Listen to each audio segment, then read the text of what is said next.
Destination Dakar docu-series for you. Of course, it was just the tip of the iceberg as much as we wanted to interpret what has gone into making those tires, especially for Dakar for Mr. Ashish Raorane. I'm also pretty sure that it has just scratched the surface of your curiosity to know more what exactly happened behind the scenes, etc. So let me welcome both the gentlemen on the stage, Mr. Ashish Raorane and Mr. Anish Thakkar.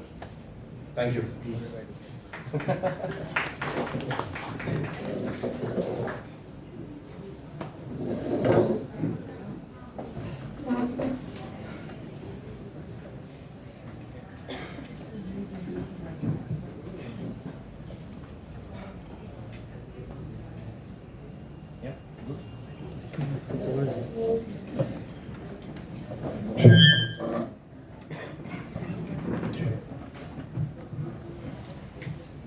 I have the mic with me if you guys want. You can circulate this one too. Yeah, that's okay. We can share. That's a t-shirt I'm making. What next? I've been asked that for the past 2 weeks. Generally, January, February is when the calendars are kind of formed up. So right now I don't have a conclusive answer to it, but I'm sure we'll come up with something exciting. Certainly. What challenges you had to face at the Dakar event? This year, the Dakar was, I would say, extra tough. It's always tough. This year they really upped the level. But I think the biggest challenge that I faced this Dakar or the previous one is the cold. People generally assume that it's the desert, but the cold is a bigger problem than the heat because it's in January and generally the night temperatures are close to zero. When we do the long transport sections, especially in the evening after sundown, it's like -4, and that's really the tougher part rather than the actual racing.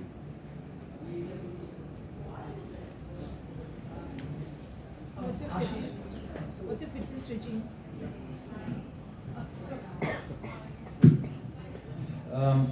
Depends what part of the season I'm in. But in general, it's nothing very glorified as you would see on Instagram. I like to keep things simple and rather keep it simple and consistent. A lot of training, of course. Closer to the event, especially the last quarter, it's almost 5-6 hours of training every day.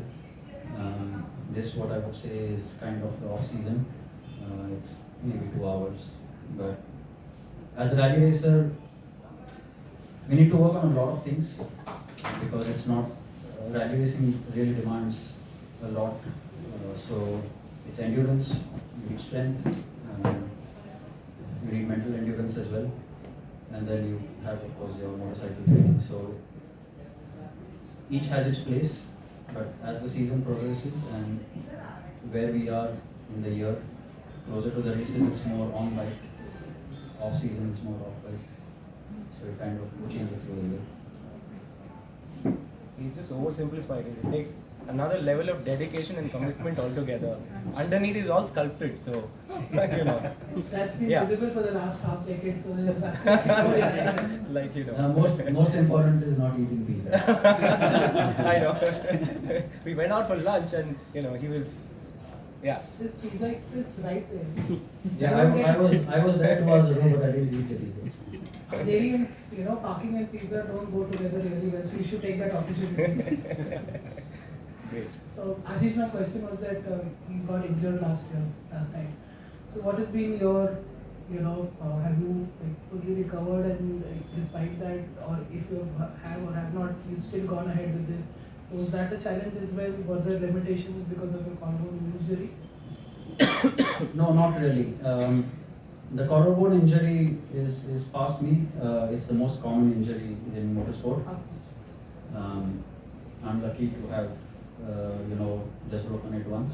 So there are people with multiple collarbone injuries. I think that's past me, and I think I always look at it as a blessing in disguise because after the injury, I worked extra hard to basically not let the injury come in my way. So it has been a blessing in disguise in a way. This year, the collarbone injury was not something, there were different challenges this year. Like I said earlier, the Dakar was extra tough this year. I did have a couple of crashes, very close calls, and it was a very tough decision to withdraw because I had injuries on my wrist. So possibly one of the toughest decisions to make, but yeah, here we are.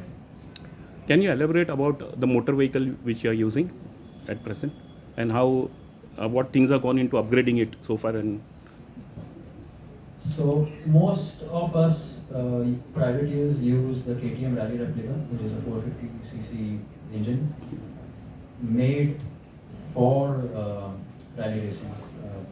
KTM is now currently one of the few companies that offers this motorcycle. Soon there will be a Honda version of it also. In terms of upgrades, we always work on two things: suspension and tires. Tires, as you saw, were basically researched and developed specifically for this application. So that was the biggest upgrade, I would say, tires. how many tests the tires have undergone, the final specification which we seen on the screen for this rally? Go ahead, go ahead. Yeah, local. We started with local testing in Pune, which is on my track.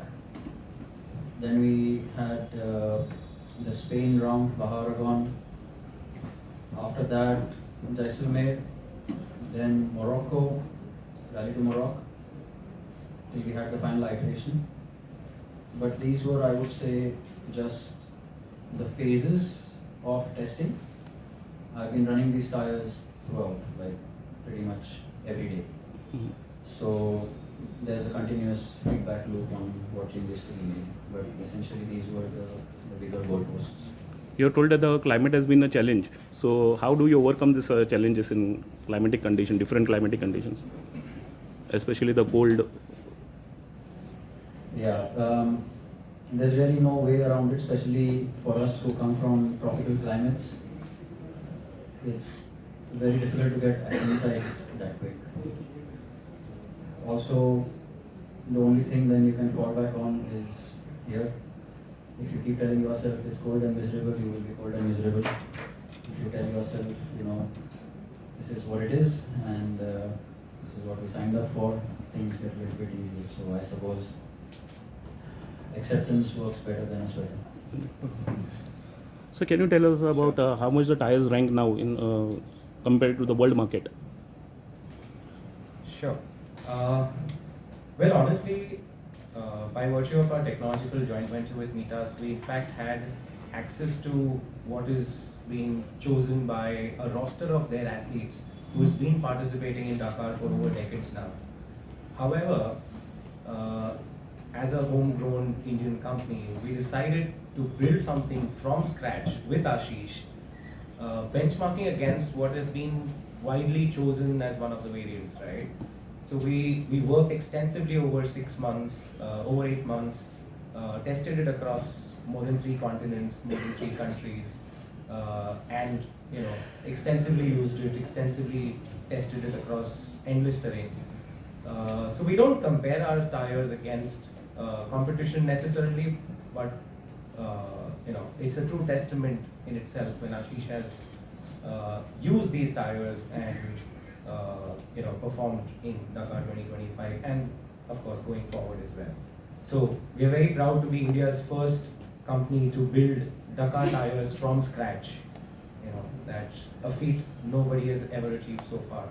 So we take a lot of pride in that. Great, Yeah. thank you. Thanks. Any more questions?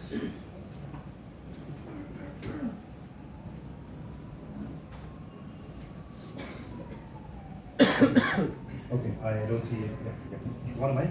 Yeah, There. please from my question is, say if any youngsters wants to be a part of Dakar, what would be their challenge and how would they want to pursue it? Like, a lot of youngsters now into this motorsports and into supercross, motocross, and now a lot of guys who are looking up for Dakar. You are the inspiration to them. So you have something to like, give them advice on how they should move on and take it as a sport. Thank you, firstly. Yes, so Dakar has its own entry criteria. Of course, you need to qualify for the Dakar. So there's that additional race that you need to cater for. And they also look not just you finishing that race, but what your timing is. So you need to be within 30% of the top riders to get qualified, and you get bonus points for that. So they have come up with to make it more transparent, they have come up with a point system. I think anyone aspiring to go to the Dakar, the biggest challenge is always going to be the enormous amount of money that it takes, right? If you put together a Dakar campaign, it's going to cost you a bare minimum of 70 lakh rupees, bare minimum, up to 1 CR, right? So before you start thinking of getting to the Dakar, I would say we'll have to spend a few years doing the smaller rallies, build your profile, build the interest, prove yourself, right? And I think that's my advice, that not to rush into it, because it's such an enormous undertaking, and it will take everything. It will take everything of you. I mean, that's just one part, but it needs a very singular focus because you pretty much can't do anything else, right? So that's probably my best advice, is to take your time and not rush into it. Right, and also the youngsters need to know that there's a lot of fitness involved, because a lot of them think it's like just you take your bike and go on the track and ride, but that's not it. So a lot of them don't understand the basic need of a biker or a motorsport like a rider like you who takes part in events. They need a lot of fitness level. You need to be fit first. Yeah, I think that's true of all sports. Of course, more so motorsport, because it places a very high physical demand, yes, but I think that's true of all sports. Everything looks easy. Everything's simple, but everything's not easy. They're very distinct things. Most of things in life are simple, but they're not easy, right? So yeah, there needs to be a lot of awareness. More so, I also feel that we need events in India that would actually prepare our younger athletes for it. So right now we are missing that piece. We have a national rally calendar. It's 6 events, but they are all single-day events. And rallies like the Desert Storm, the Baja India, haven't happened for 3-4 years now, due to various reasons. So I think those need to come back, where we could actually run a 150-200 kilometer stage, so people understand the demand that is put on the machine as well as the rider, and it starts there. Exactly. Thank you, Ashish. Thank you so much. No, sorry.